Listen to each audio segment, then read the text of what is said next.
adik-adik, selamat pagi.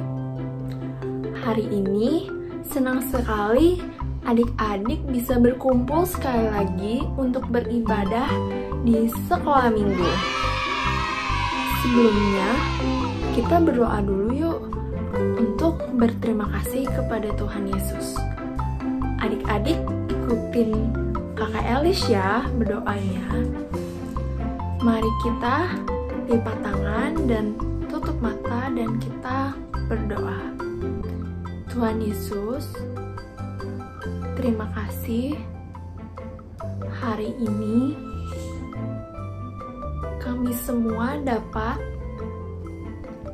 berkumpul sekali lagi untuk belajar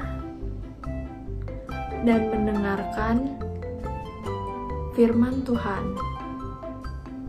Tolong supaya saya dapat mengerti apa yang Tuhan Yesus mau sampaikan kepada saya. Di dalam nama Tuhan Yesus,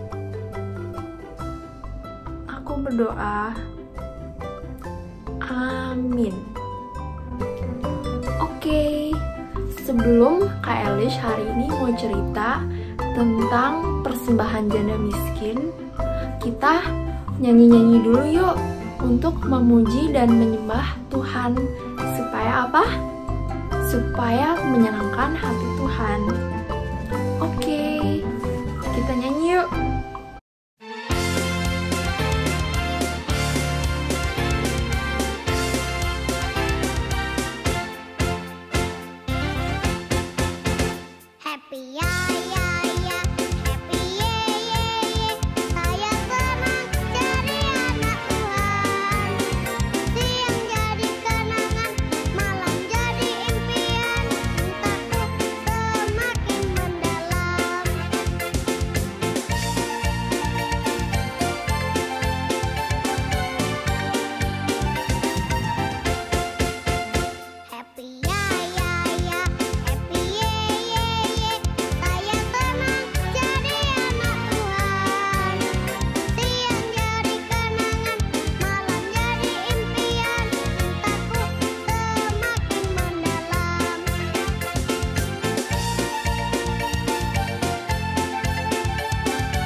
Semua anak-anaknya sedang bermimpi.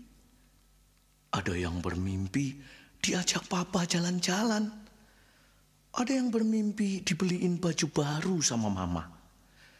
Ada yang mimpi dapat sepatu baru. Nah, itu kok bubuknya senyum-senyum. Pasti mimpi ketemu Tuhan Yesus. Semua mimpinya indah-indah sekali.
ya, tadi kita sama-sama bisa memuji dan menyembah Tuhan.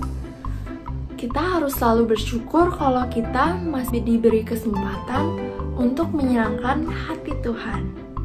Nah, sekarang Kak Elish mau mulai cerita nih. Ada yang bisa tebak nggak cerita hari ini tentang apa? Ya udah, Kak Elish mulai cerita aja ya. Nah, hari ini ceritanya itu tentang persembahan janda miskin.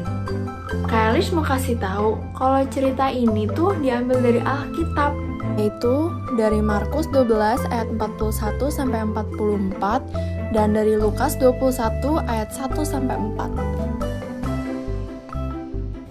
Nah, Kak Elish mau tanya, pernah nggak adik-adik kepikir zaman dahulu itu kalau ngasih persembahan gimana? Kalau zaman dulu itu, orang-orang datang ke bait suci dan menaruh persembahan mereka pada tempat yang namanya peti persembahan. Nah, di cerita ini, suatu hari Tuhan Yesus lagi bersama-sama dengan murid-muridnya duduk-duduk dan sedang ada di bait suci. Di situ Tuhan Yesus ngapain ya? Di situ Tuhan Yesus itu lagi melihat orang-orang yang memberi persembahan. Zaman dulu di Yerusalem ada orang-orang yang sangat kaya. Mereka itu bisa beli banyak rumah, pakai pakaian yang sangat mewah, dan makan makanan yang banyak sekali, yang enak sekali. Nah, tapi orang-orang kaya ini setelah membeli rumah, pakaian, dan makanan yang sepuasnya, sisa uangnya ini diambil dan baru diberikan kepada persembahan untuk persembahan. Orang-orang kaya ini kalau ngasih persembahan datangnya ke bait suci di waktu-waktu yang menurut mereka bakal rame, supaya banyak orang yang melihat mereka ngasih persembahannya. Mereka pengen dilihat banyak orang kalau misalkan mereka ngasih persembahannya, koinnya banyak sekali. Mereka berharap supaya orang-orang yang lihat bakal ngomongin terus bisik-bisik, "Wow, banyak sekali ya persembahan yang diberikan sama orang itu." Setelah itu, ada seorang janda miskin yang datang pelan-pelan ke bait suci. Dia berjalan dengan malu-malu dan pelan-pelan memberikan persembahan hanya 2 peser saja. Yang sebelumnya kan orangnya ngasih koinnya banyak sekali, ya kan? Tapi ibu-ibu ini cuma ngasih 2 peser aja, 2 koin.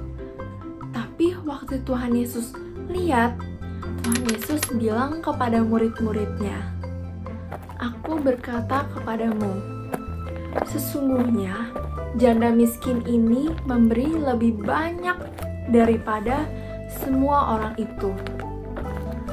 Kenapa ya adik-adik Tuhan Yesus bilang itu? Padahal kan kenyataannya yang sebelumnya ngasih koinnya lebih banyak daripada si janda miskin ini. Itu adalah karena janda miskin ini memberi dari kekurangannya. Janda miskin ini memberikan seluruh nafkahnya. Dia memberikan segalanya untuk Tuhan, dibandingkan dengan orang-orang sebelumnya yang beri koinnya lebih banyak, tapi itu adalah hanya sisa daripada uang yang dia punya. Jadi sebenarnya apa sih pelajaran yang kita bisa dapat dari cerita ini? Dengan kita beri Tuhan Yesus yang terbaik, itu akan menyenangkan hati Tuhan. Gitu adik-adik. Jadi kita harus belajar dari janda miskin ini ya, untuk selalu memberikan yang terbaik untuk Tuhan Yesus agar Tuhan Yesus senang. Sebelum kita mengakhiri ibadah pada hari ini, kita berdoa dulu ya adik-adik. Kita sekarang lipat tangan, tutup mata, dan kita berdoa. Tuhan Yesus, terima kasih hari ini aku bisa mendengarkan cerita dari Alkitab dan belajar bagaimana menyenangkan hati Tuhan. Tolong saya agar bisa selalu menyenangkan hati Tuhan. Di dalam nama Tuhan Yesus, aku berdoa. Amin. Oke, cerita hari ini udah selesai adik-adik. Jangan lupa ya, kalau setiap minggu kita harus selalu datang lagi kepada Tuhan dan beribadah untuk menyenangkan hati Tuhan. Oke, sampai jumpa ya minggu depan. Dadah!